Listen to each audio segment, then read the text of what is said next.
Good morning students, ये आपका part 1 video है चैप्टर का। पार्ट 1 वीडियो में आज हम लोग चैप्टर शुरू करने वाले हैं वृत्त से संबंधित क्षेत्रफल, यानी कि एरिया रिलेटेड टू सर्कल। तो हमने वृत्त चैप्टर में वृत्त से संबंधित कुछ परिभाषाओं को भी समझा था, वृत्त को भी परिभाषित किया था। तो हमने देखा था ये आपका वृत्त कहलाएगा। वृत्त का एक निश्चित बिंदु होता है, इस निश्चित बिंदु को हम लोग वृत्त का केंद्र कहते हैं। ठीक है, केंद्र कहते हैं, जिसे अंग्रेजी में सेंटर कहा जाता है। ठीक है, और इस केंद्र से इस वृत्तीय पथ की जो दूरी होती है उसे हम लोग त्रिज्या के नाम से जानते हैं। या क्या होती है? वृत्त की त्रिज्या कहलाती है। अंग्रेजी में इसे रेडियस कहते हैं, रेडियस के नाम से जानते हैं।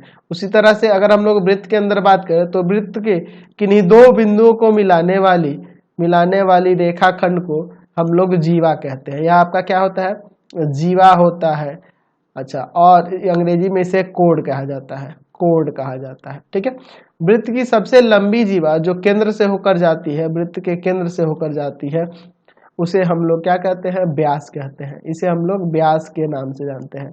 अंग्रेजी में इसे डायमीटर कहते हैं, डायमीटर है। ठीक है, अच्छा, अगर हम लोग बात करें कि किसी वृत्त के अंदर अगर मैं इसके चाप की बात करूं तो वृत्ताकार पथ की कोई भी एक लंबाई, जैसे अगर मान लो मैं इस AB की बात करूं तो यही AB आपका वृत्त का यह चाप कहलाएगा।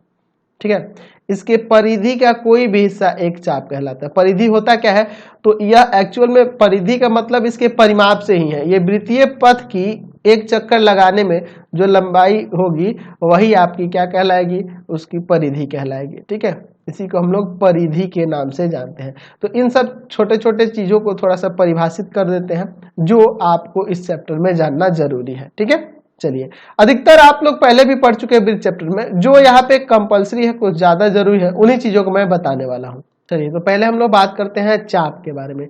तो वृत्त के एक सतत खंड को हम लोग चाप कहते हैं। जैसे अगर आपका यह वृत्त हो गया तो इस वृत्त का कोई ये जो पथ है इसका कोई भी खंड आप ले लोगे, कोई भी छोटा सा खंड ले लिए, बड़ा सा खंड ले लिए, जो भी लेंगे वह आपका चाप कहलाता है। तो ये जो है ये आपका लघु चाप होगा, लघु चाप।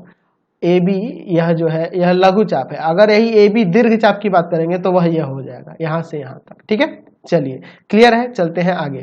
चलिए, अब बात करेंगे हम लोग केंद्रीय कोण के बारे में, यानी कि सेंट्रल एंगल। किसी वृत्त के केंद्र पर वृत्त की जीवा द्वारा अंतरित कोण को केंद्रीय कोण कहते हैं। जैसे देखिए, अगर मैं यहाँ पे एक वृत्त बना देता हूँ, वृत्त की एक मैं यहाँ पर जीवा ले लेता हूँ। ठीक है, और जीवा द्वारा केंद्र पर एक आंतरिक कोण बनाता हूँ। यहाँ पे ये वृत्त का केंद्र है, यहाँ से इसको ऐसे मिलाता हूँ और इसको ऐसे मिलाता हूँ। तो यह वृत्त के केंद्र पर यह जीवा द्वारा एक कोण बन गया। इसी कोण को हम लोग केंद्रीय कोण कहते हैं, सेंट्रल एंगल कहते हैं। क्लियर है? यह कोण जो आपका थीटा है यही आपका केंद्रीय कोण कहलाएगा। समझ गए? चलिए, अब हम लोग बात करते हैं वृत्त के परिधि के बारे में, यानी कि सरकमफ्रेंस ऑफ सर्कल। यानी क्या है कि वृत्त का परिमाप ही सामान्यतः वृत्त की परिधि कहलाती है, और वह दूरी है, और यह वह दूरी है जो वृत्त के चारों ओर एक बार घूमने से तय की जाती है। समझ गए? यानी कहने का मतलब कि यह वृत्त जो है, वृत्त का जो परिमाप है वही आपका परिधि कहलाएगा। या ये कहे कि इसे वह दूरी कहते हैं जो एक बार इस पथ को चक्कर लगाने में आपको तय की गई हो। समझ गए? यानी अब देखो, ये वाला जो है यह टोटल, यही आपका क्या कहलाएगा? वृत्त की परिधि कहलाएगी, वृत्त की परिधि। ठीक है, परिधि यानी कि सरकमफ्रेंस, सरकमफ्रेंस। ठीक है, सरकमफ्रेंस ऑफ सर्कल कहलाएगा। क्लियर है? चलिए, अब देखो, आप याद रखना कि किसी वृत्त की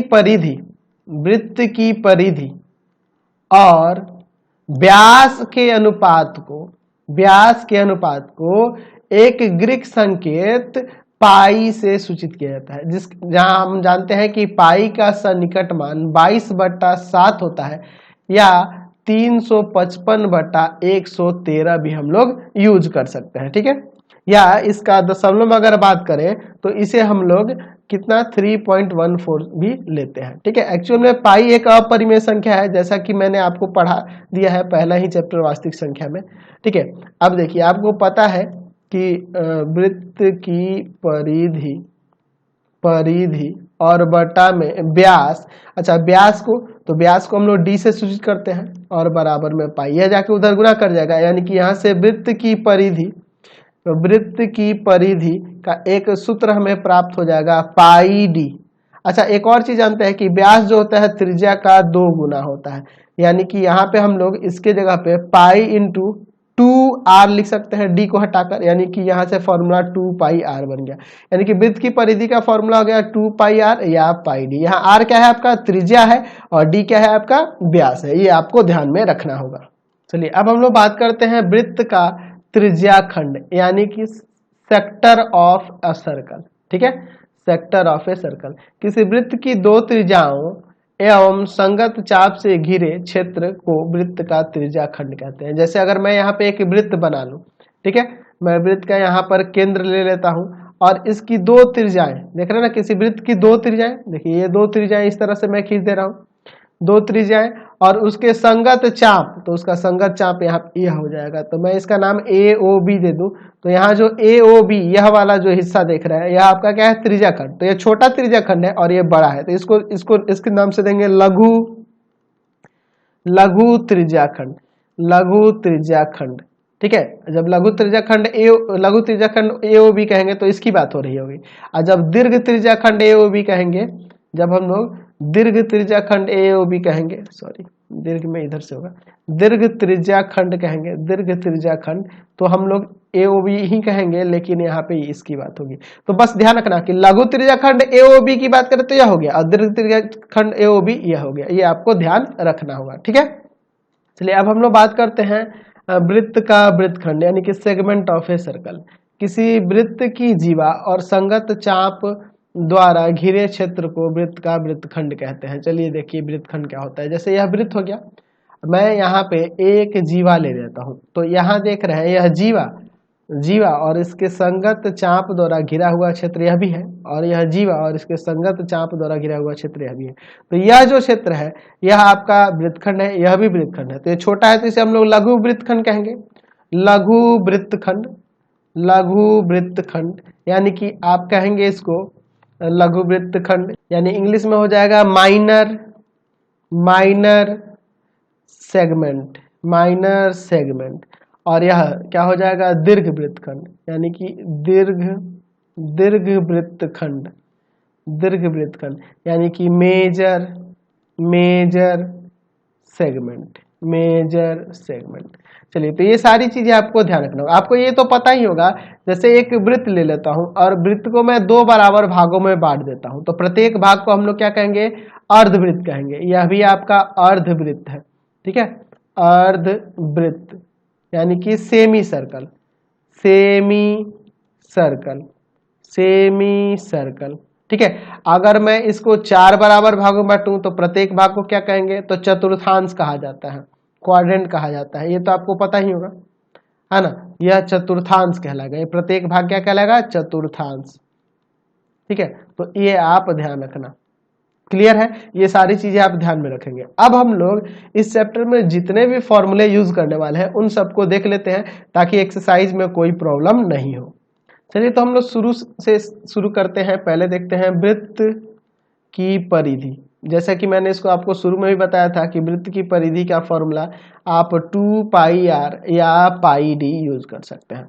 ठीक है, यह आपको पता रहना चाहिए। आर के लिए क्या है, आर यहाँ त्रिज्या से संबंध है और डी क्या है आपका व्यास है। जैसे अगर मैं यहाँ दिखा दूं फिगर में तो और अच्छा रहेगा। यह आपका त्रिज्या है, यह त्रिज्या है, और यहाँ जो है इस पूरे को जो वृत्त के केंद्र से जाने वाली आपकी जो जीवा होती है उसे हम लोग व्यास कहते हैं। और ये इनमें संबंध क्या है कि व्यास जो होता है त्रिज्या का 2 गुना होता है। ठीक है, चलिए दूसरा फॉर्मूला वृत्त का क्षेत्रफल, वृत्त का क्षेत्रफल। तो वृत्त का क्षेत्रफल होता है पाई आर स्क्वायर।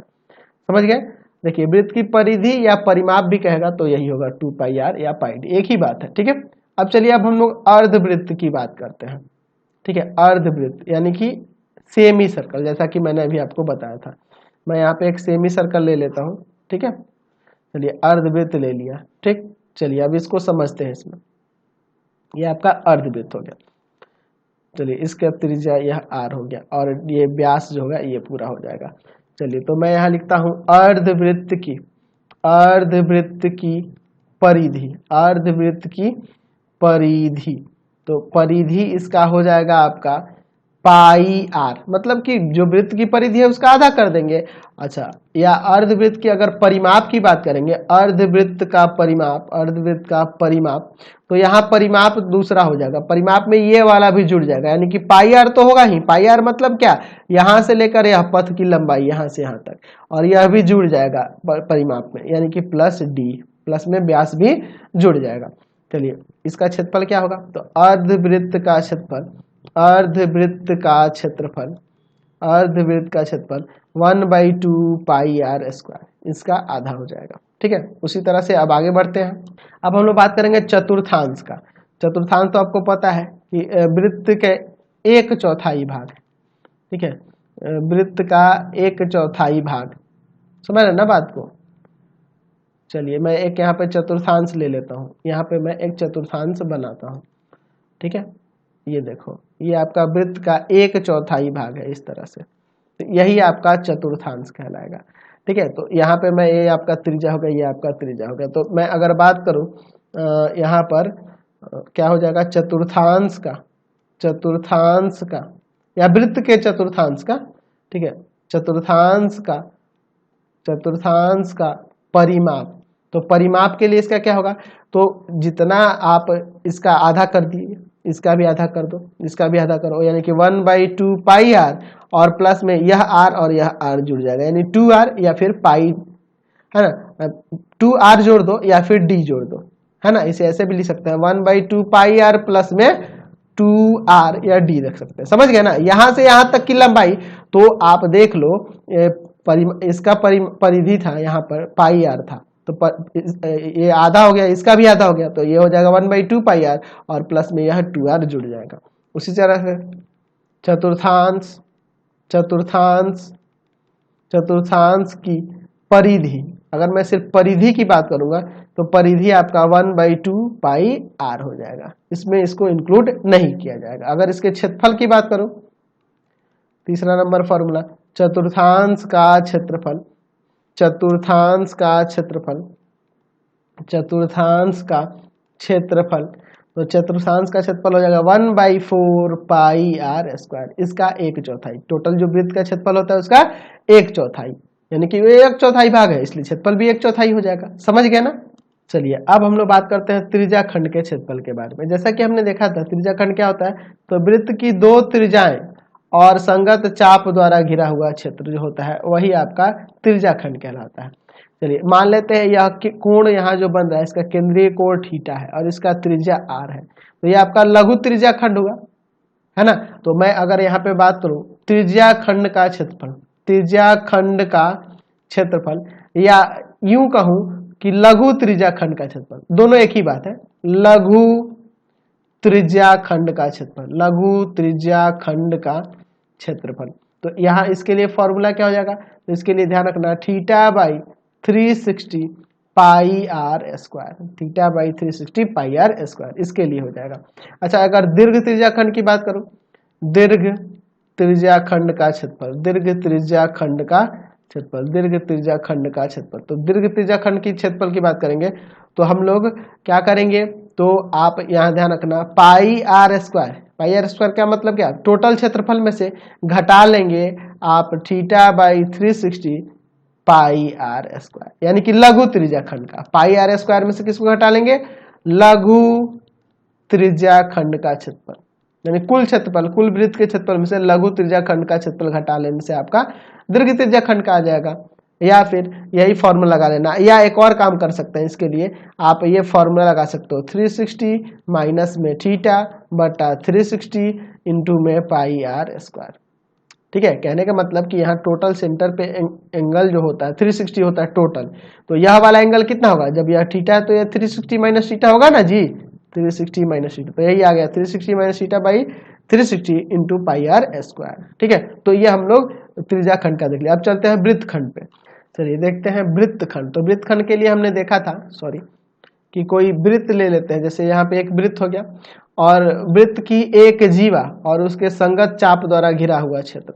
ठीक है, यह आपका वृत्तखंड है, यह भी आपका वृत्तखंड है। मैं यहाँ केंद्र ले लेता हूँ और केंद्र पर यहाँ पे मान लेते हैं कि यह वृत्तखंड, ये जो जीवा है केंद्र पर यह थीटा कोण बनाता है, यह जीवा जो है केंद्र पर थीटा कोण बनाता है। तो अगर मैं यहाँ पे वृत्तखंड का क्षेत्रफल की बात करूं, वृत्तखंड का क्षेत्रफल या लघु वृत्तखंड का क्षेत्रफल या लघु वृत्तखंड का क्षेत्रफल, लघु वृत्तखंड का क्षेत्रफल, तो यहाँ पर आप ध्यान रखना फॉर्मूला, इसके लिए दो फॉर्मूला है, लेकिन मैं जो है आपको बहुत अच्छा फॉर्मूला बताने जा रहा हूँ, ये आपको हमेशा याद रखना है। आई आर स्क्वायर ब्रैकेट के अंदर पाई थीटा बट्टा 360 माइनस का साइन थीटा बट्टा 2 कॉस थीटा बट्टा 2, ठीक है। ये आपको फॉर्मूला याद रखना होगा, ये मेरा अलग से ये फॉर्मूला है, ठीक है। आपके बुक में ऐसे दिया होगा आर स्क्वायर पाई थीटा बट्टा 360 माइनस 1/2 साइन थीटा, ठीक है। यह भी सही है और यह भी सही है, लेकिन मैं आपको बेहतर तरीके से बताऊं। एक्चुअल में क्या होगा कि कभी कभी थीटा का मान 120 आ जाएगा, तो 120 डिग्री का आप वैल्यू नहीं जानते हैं, ठीक है, इसलिए हम लोग ऐसे ध्यान रखेंगे, ठीक है। तो यह वाला फॉर्मूला बेस्ट रहेगा। अच्छा, उसी तरह से अगर मैं बात करूं, ये तो लघु वृत्तखंड का हुआ, अगर मैं दीर्घ वृत्तखंड की बात करूं, दीर्घ वृत्तखंड का क्षेत्रफल, तो आपको क्या करना होगा कि पाई आर स्क्वायर यानी कि टोटल क्षेत्रफल में से घटा देंगे लघु वृत्तखंड का क्षेत्रफल, लघु वृत्तखंड का क्षेत्रफल, लघु वृत्तखंड का क्षेत्रफल। अच्छा देखो, मैंने इसमें तो क्षेत्रफल वाला फॉर्मूला बता दिया। अब इसके बाद इसमें हम आगे देखते हैं वृत्त के चाप की लंबाई, चाप की लंबाई कैसे निकालेंगे, ठीक है। जैसे मान लो यहाँ पर अगर कोई चाप है ए बी, तो यह चाप द्वारा केंद्र पर भी तो कोई बना कोण होगा ना, यह चाप भी तो केंद्र पर कोई कोण बनाएगी। अच्छा, यह कोण मैं यहाँ पर थीटा ले लेता हूँ, यह कोण क्या ले लेता हूँ, थीटा, यह थीटा कोण है, और हमें इस चाप ए बी की लंबाई निकालनी है। तो आप ध्यान रखना, चाप की लंबाई निकालने के लिए, चाप की लंबाई निकालने के लिए फॉर्मूला क्या होगा, तो वृत्त के चाप की लंबाई निकालने के लिए फॉर्मूला हो जाएगा थीटा बटा में 360 इंटू में 2 पाई आर, ठीक है। अच्छा, इसको मैं काट देता हूं, तो यहां से हमारा फॉर्मूला बन जाएगा थीटा बटा में 180 पाई आर। तो आप ये याद रखो, या theta by 360 into 2 pi r याद रखो, आपके चाप की लंबाई के लिए ये फॉर्मूला बन गया। तो ये तो मेन आपके वृत्त से संबंधित जितने भी फॉर्मूले थे मैंने बता दिए। साथ ही साथ हम लोग इसमें वर्ग के लिए, त्रिभुज के लिए, ये सारे भी फॉर्मूले आएंगे, तो उसको भी मैं बता ही देता हूँ। चलिए, तो मैं सबसे पहले त्रिभुज से शुरू करता हूँ, ठीक है। जैसे मैं एक मान लेता हूँ यहाँ पे त्रिभुज है, ठीक है। इसका हमारे पास आधार दिया है b और ऊंचाई दिया हुआ है h, ऊंचाई दिया हुआ है h, ठीक है। तो मैं अगर इसका क्षेत्रफल निकालना चाहूँ, इसका त्रिभुज का क्षेत्रफल, त्रिभुज का क्षेत्रफल, त्रिभुज का क्षेत्रफल, ठीक है, तो क्या हो जाएगा 1/2 आधार गुने में ऊंचाई। अगर त्रिभुज की भुजाओं की लंबाई दी हो, तीनों भुजाओं की लंबाई दी हो, मान लो इसका a, इसका b और इसका c, तो हम लोग त्रिभुज के क्षेत्रफल के लिए फॉर्मूला लगाएंगे। त्रिभुज का क्षेत्रफल का फॉर्मूला हो जाएगा, त्रिभुज के क्षेत्रफल का formula √s, s minus a, s minus b, s minus c। अब सोच रहे हो कि सर s क्या है, जहां यहाँ लिख सकते हैं, जहां s बराबर में हम लोग 9th में पढ़े ना हीरोन फॉर्मूला, वही है a plus b plus c/2, यानी कि अर्ध परिमाप है। s क्या है, अर्ध परिमाप, तीनों भुजाओं का योग यानी कि परिमाप में 2 से भाग किया यानी अर्ध परिमाप। s क्या है, यहाँ अर्ध परिमाप है, तो ये आपका फॉर्मूला हो जाएगा। मान लो कोई समबाहु त्रिभुज दिया हो, समबाहु त्रिभुज यानी जिसकी तीनों भुजाएं बराबर हैं, तो आप ध्यान रखना कि समबाहु त्रिभुज का क्षेत्रफल, समबाहु त्रिभुज का क्षेत्रफल, समबाहु त्रिभुज का क्षेत्रफल क्या होता है, तो √3/4 गुना भुजा का स्क्वायर, गुना भुजा का स्क्वायर, ठीक है। अच्छा, अगर मैं इसका परिमाप की बात करूं, तो समबाहु त्रिभुज का परिमाप, समबाहु त्रिभुज का परिमाप, समबाहु त्रिभुज का परिमाप, परिमाप क्या होगा, तो परिमाप इनके तीनों भुजाओं का योग, यानी कि 3 गुना, तीनों भुजा तो बराबर होता है इसलिए 3 गुना भुजा, ठीक है। परिमाप का मतलब है कि उसके चारों तरफ से जितनी भी भुजाएं दी उनका योग, ठीक है। चलिए अब देखिए तीसरा, समबाहु त्रिभुज का शीर्षलंब, समबाहु त्रिभुज का शीर्षलंब, शीर्षलंब या ऊंचाई भी कह सकते हैं, शीर्षलंब या ऊंचाई निकालना होगा, तो इसका फॉर्मूला हो जाएगा √3/2 गुना भुजा, √3/2 गुना भुजा, ये फॉर्मूला हो जाएगा। चलिए अब हम लोग बात करते हैं वर्ग की। जैसे मैं यहाँ पे एक वर्ग बना लेता हूँ, इस वर्ग का क्षेत्रफल निकालना है, तो आप ध्यान रखना वर्ग के क्षेत्रफल के लिए फॉर्मूला हो जाएगा, वर्ग का क्षेत्रफल का फॉर्मूला हो जाएगा भुजा का स्क्वायर, क्योंकि इसकी प्रत्येक भुजा बराबर होती है। अच्छा, दूसरा वर्ग का परिमाप, तो चारों भुजाओं का योग, वर्ग का परिमाप, वर्ग का परिमाप, तो क्या हो जाएगा, चारों भुजाएं बराबर होती है, यानी कि 4 गुना भुजा, 4 गुना भुजा। अच्छा, वर्ग का विकर्ण, वर्ग का विकर्ण, वर्ग का विकर्ण, वर्ग का विकर्ण निकालना हो तो वर्ग का विकर्ण का फॉर्मूला क्या हो जाएगा, तो √2 गुना भुजा, √2 गुना भुजा। चलिए अब आयत की बात कर लेते हैं। जैसे आप देख रहे हैं आयत, आयत में जैसे यह लंबाई L मान लेते हैं और चौड़ाई B मान लेते हैं।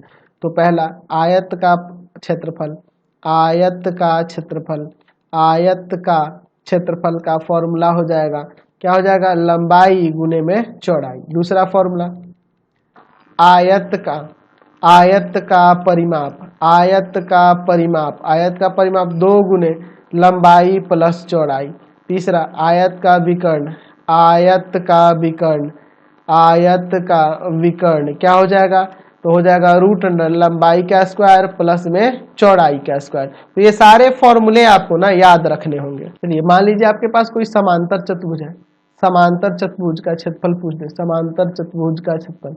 अच्छा, समांतर चतुर्भुज का क्षेत्रफल, तो अगर मान लो समांतर चतुर्भुज का आधार आपके पास दिया हो, आधार B दिया हो और इसका ऊंचाई जो दिया हो ना, ऊंचाई आपके पास h दिया हो, इसकी संगत ऊंचाई h दी हुई, तो यहाँ पे ध्यान रखना कि समांतर चतुर्भुज का क्षेत्रफल, समांतर चतुर्भुज का क्षेत्रफल, समांतर चतुर्भुज का क्षेत्रफल क्या हो जाएगा यहाँ पे, तो आधार गुने ऊंचाई।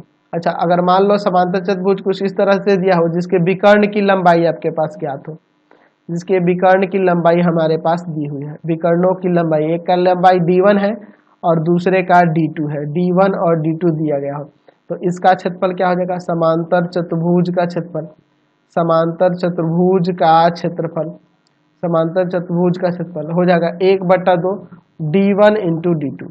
अगर यह समांतर चतुर्भुज की जगह यहाँ पे सम चतुर्भुज दिया रहता, अगर पूछता कि सम चतुर्भुज का क्षेत्रफल, तो अगर सम चतुर्भुज का क्षेत्रफल पूछता तो सम चतुर्भुज का क्षेत्रफल का फॉर्मूला हो जाता यही, अगर आधार B और ऊंचाई h हो तो उसका भी B गुना h, और अगर विकर्ण दिया गया हो सम चतुर्भुज में तो उसका भी 1/2 D1 गुना D2, यह आपका फॉर्मूला हो जाएगा, ये आपको ध्यान रखना है। अच्छा, अगर इसके परिमाप की बात करें तो वही चारों भुजाओं का योग 4 गुना भुजा हो जाएगा सम चतुर्भुज के लिए। मतलब आपका परिमाप का मतलब है ही कि जो भुजाएं दी गई उनका योग निकाल देना है ना, टोटल जो पथ है उसके योग निकाल लेना है, आपका पता चल जाएगा परिमाप। तो इसलिए मैं आपको फॉर्मूला अलग से नहीं बता रहा हूँ। चलिए अगर मैं बात करूँ किसी समलम चतुर्भुज के क्षेत्रफल के बारे में, मैं यहाँ पे एक समलम चतुर्भुज बनाता हूँ, समलम चतुर्भुज जिसके समांतर भुजाएं, जिसकी समांतर भुजाएं A और B दी गई है और दोनों समांतर भुजाओं के बीच की दूरी जो है, यानी कि जो ऊंचाई है इसकी h दी हुई है, समांतर भुजाओं के बीच की दूरी h दी हुई है। तो यहाँ हो जाएगा समलम चतुर्भुज का क्षेत्रफल, समलम चतुर्भुज का क्षेत्रफल, समलम चतुर्भुज का क्षेत्रफल क्या फॉर्मूला हो जाएगा, 1/2 समांतर भुजाओं का योग और गुना में ऊंचाई। तो ये सारे आप फॉर्मूले ध्यान रखेंगे। तो एक और फॉर्मूला है आपको मैं बता देना चाहता हूँ, जैसे इस तरह से है, एक वृत्त के अंदर एक दूसरा वृत्त है, इस तरह से दोनों सकेंद्रीय वृत्त है, दोनों का केंद्र एक ही है, तो इस तरह की आकृति को हम लोग रिंग कहते हैं, वलय कहते हैं। इसके अंदर वाले की त्रिज्या छोटा r है और बाहर वाले की त्रिज्या बड़ा r है, तो इसके वलय का क्षेत्रफल, वलय का क्षेत्रफल, वलय का मतलब समझ रहे हो, वलय का मतलब यहाँ पे हमारे वलय से ये है, ठीक है, ये आपका ये वाला जो देख रहे हैं ना, यही आपका वलय है। तो इसके क्षेत्रफल की बात करेंगे तो इसका फॉर्मूला हो जाएगा पाई बड़ा R स्क्वायर माइनस में छोटा स्क्वायर, यानी कि टोटल बड़े वाले के क्षेत्रफल में से ये अंदर वाला ये घटा देंगे तो इस वलय का क्षेत्रफल आ जाएगा। समझ गए ना। चलिए, तो ये सारे फॉर्मूले याद रखने होंगे। तो मेन आपके यही फॉर्मूले थे जो आपके एक्सरसाइज में यूज होने वाले हैं। तो इस वीडियो को मैं यहीं पे एंड करता हूँ। प्लीज आप चैनल को सब्सक्राइब करेंगे, वीडियो को लाइक शेयर करेंगे और इससे रिलेटेड वीडियो देखने के लिए सीधे डिस्क्रिप्शन में जाना, आपको पूरे बुक का लिंक डिस्क्रिप्शन में मिल जाएगा। Thanks for watching the video. आपको डिस्क्रिप्शन में भारती भवन, NCERT, KC सिन्हा सबका लिंक दिया हुआ है।